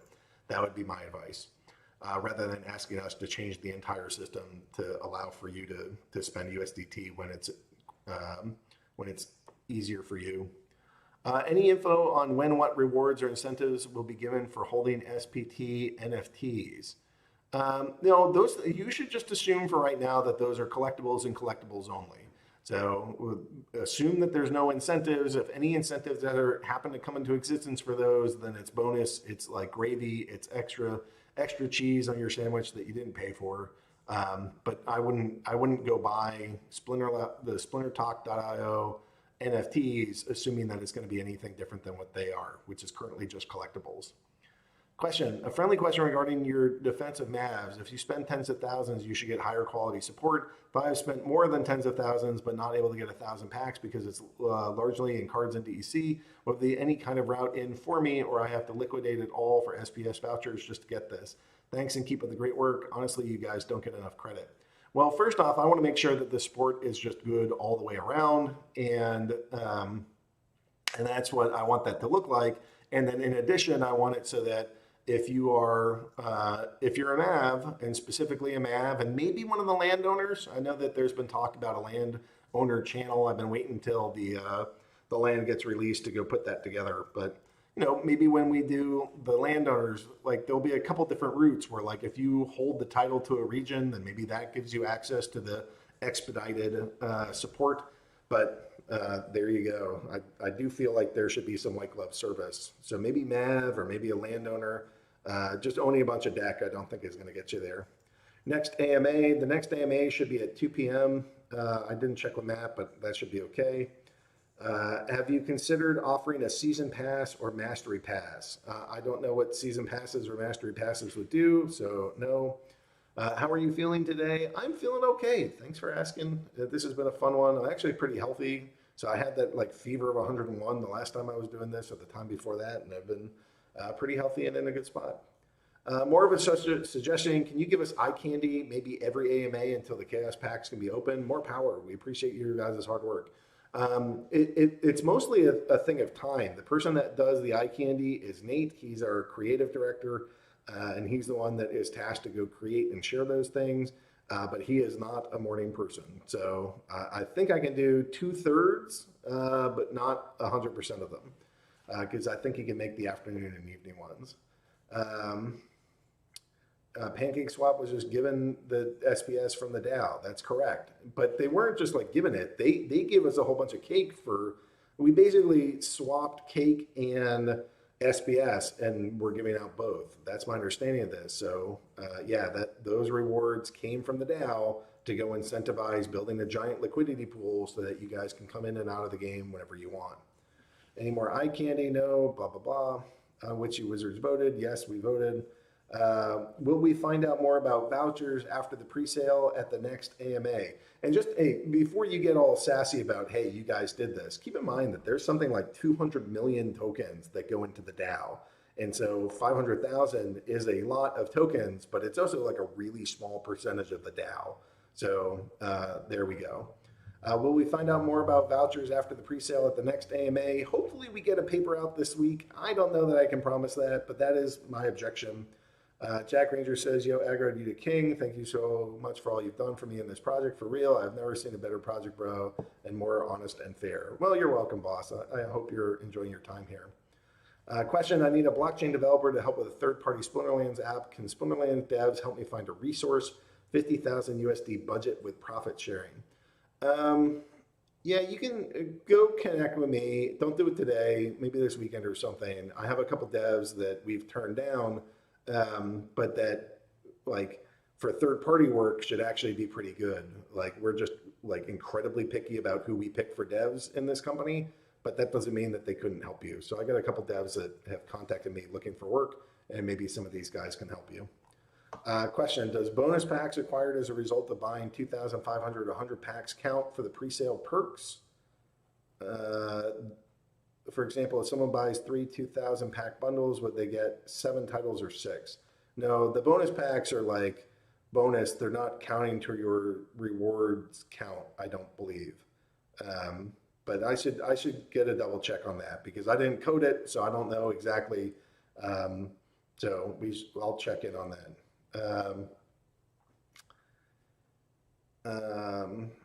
Question, is small account owned by Aggro? I'm not going to answer that, but you guys can go check stuff on chain. Question, any plans to allow the purchase of SPS in game? The purchase of SPS in game is a tricky thing because that starts getting into money transmitter rules, which are regulations by like the SEC and FinCEN. So we'll probably allow, we might get some third-party services in here. One of the companies that we're working to work with is Transact. Another one is Circle. So there's a few of these companies that we're looking for. It's not a service that Splinterlands or Steam Monsters Corp will provide, but we might have it on the website through a third-party service. You need a lot of licenses. The government makes that kind of thing really hard. There's no reason it has to be hard. They just make it really hard. I think it has to do with Western Union and American Express, like having a lot of influence and spending a lot of money to build like a lot of regulatory walls around their businesses. But there's no technical challenge there. You know, like converting one token to the other is like one of the simplest freaking things you can do in crypto.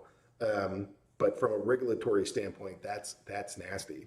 All right, I think we're at the point where I can't take any more questions. So, so just putting that out there. Do you need to stake SPS onto single land plots, aka you will need SPS to farm resources from land or only to upgrade? Currently, I think it's only to upgrade, but you might need to stake some SPS at the higher levels. I don't know until the whole thing is actually down on paper and a white paper describes every single piece of it. And remember, when we did land, SPS didn't even exist. So we haven't really worked in all the SPS pieces because we're still working on some of the just like the core art. Can we convert our legendary gold potions sooner? Well, you can take if you want to convert them, you convert them into cards by buying packs and opening packs, and then you get better cards out of them. Question, can we get league locks in the season? If you make it to silver, then you stay in silver to try and advance to gold. This is this way with the new lose system to drop down leagues back to bronze for a loss, and they have to try to get to silver again. I don't really understand the question. I guess you're asking for league locks, and I thought that we had something like that, but I'll have to go look into that. Suggestion, create an in-house position for a community manager focused on training new guild leaders for more professional guilds in the game to kickstart the in-game economy. I mean, maybe that's some of the stuff that the hospitality folks can help with, or maybe the guilds can go organize and form like, what are the best practices for guilds? But that's not something that I think we really have time to focus on. Question, will the Splinterlands NFTs sold on Splinter Talk have any play in the game or any utility elsewhere? No, like I said, you should just plan on them being collectibles, like staking airdrops or bonuses. Also, is there a way to correct the Splinterlands name on Atomic Hub to say Splinterlands instead of Splinterlands? Just something small, but it would give people confidence that they're actually buying Splinterlands assets and not some skimmer with one letter missing. That's actually a funky rule that's on the Wax blockchain, that you can only have 12 characters in the name. So we got rid of the E and we did that Splinterlands thing. I don't know. That's just how that functions over there. I know, it's weird. Question, any ETA when we will bring back credit purchases through Apple and Google Play? I didn't realize that they're down currently. I just saw a transfer of cash, so I can go look into that. Those things go down and they come back up. That is not like a permanent state. Well, that'll be off. Multiplayer battles are something the devs think about implementing. Yeah, more for like boss fights than just like 5 versus 5 random battles. I mean, we'll get to other game modes at some point, but we have a lot of content that we have to create before that. Will the rewards of the new leagues be considerably lower than the old league? The concern is that new players will see this reward difference as another barrier for them to grow and keep profit just with older players. Sorry for the rich for support question. Just worried since it seems to me that new players in the game is very important for the economy. The wild format league and the modern format league should have the same DEC rewards. I don't want to say that they're going to have the same SPS rewards because we haven't decided that. Thank you for this game. I'm addicted already. You are welcome, Carol. I hope that you're digging it, and thanks for being here. Question, how important will totems be in relation to land?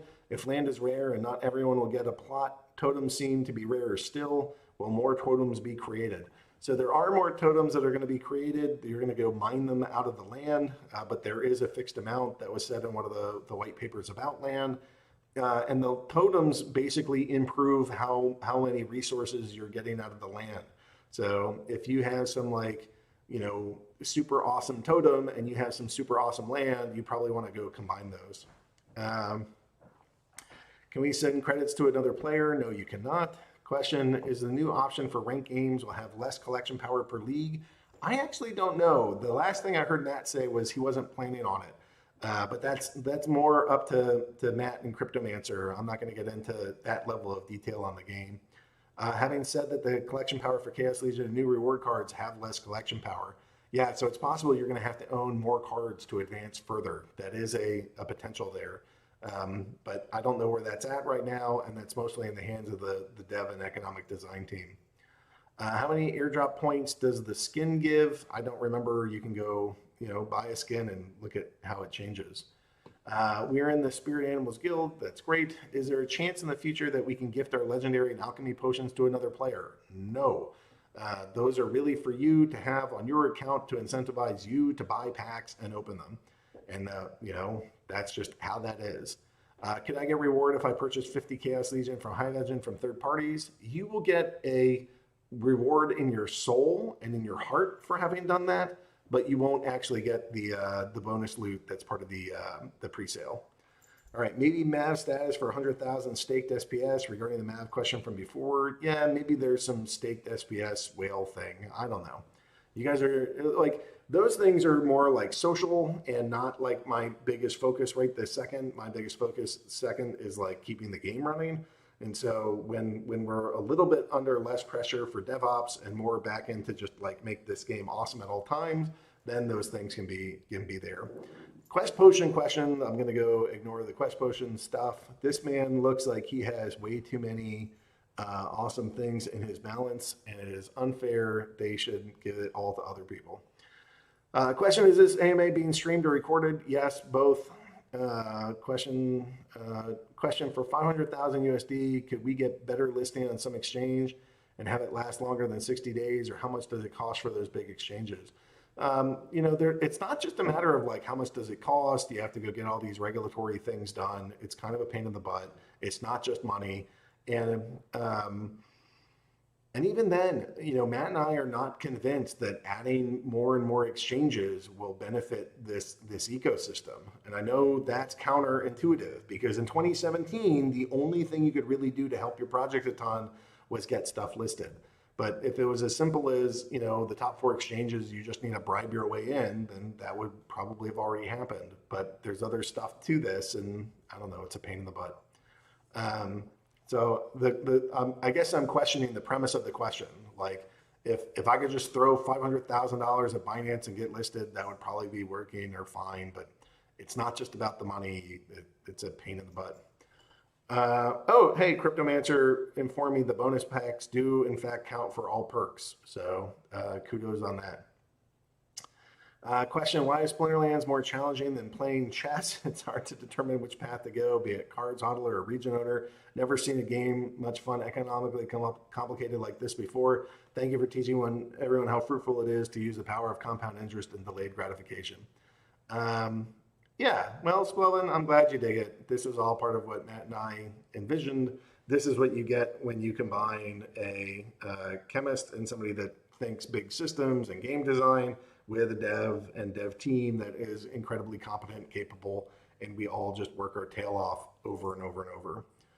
All right, so I'm hopefully done with questions. This is all chitter chatter. Good, we made it to the end. So anyways, guys, we're gonna call this quits. I wanna just tell you, thanks for being here. Thanks for being part of our community. Forgive me for being a little bit sassy, but I'm here to go protect my players and my community, and sometimes that means a little bit of sass is warranted. You guys are great. Thanks. This was another clean, good AMA. Glad for everybody to come, check us out, listen in, give us your feedback, ask us your questions. So same thing next time. If you have questions that we didn't get to, please go put them into the AMA chat going forward. We have the next AMA at 2 p.m. next week, which is the 29th. And that's what I got for today. So hopefully you guys are digging it. Hopefully you guys are having fun with the Chaos Legion, with the freaking hundreds of thousands of dollars of vouchers that go out every single day. And you guys are digging it. And I don't know, enjoy the ride. And like I said, go ahead and sell your assets. I'm just here to point and laugh, and we'll make fun of you later when you come back being like, oh, that was actually a pretty dumb idea and I regret it. And I'll be here to point and laugh, and it'll be awesome. And Matt will be a little bit more professional about it. I, however, will not. Anyways, thanks guys, you're great. And we'll be around. We'll see you next week.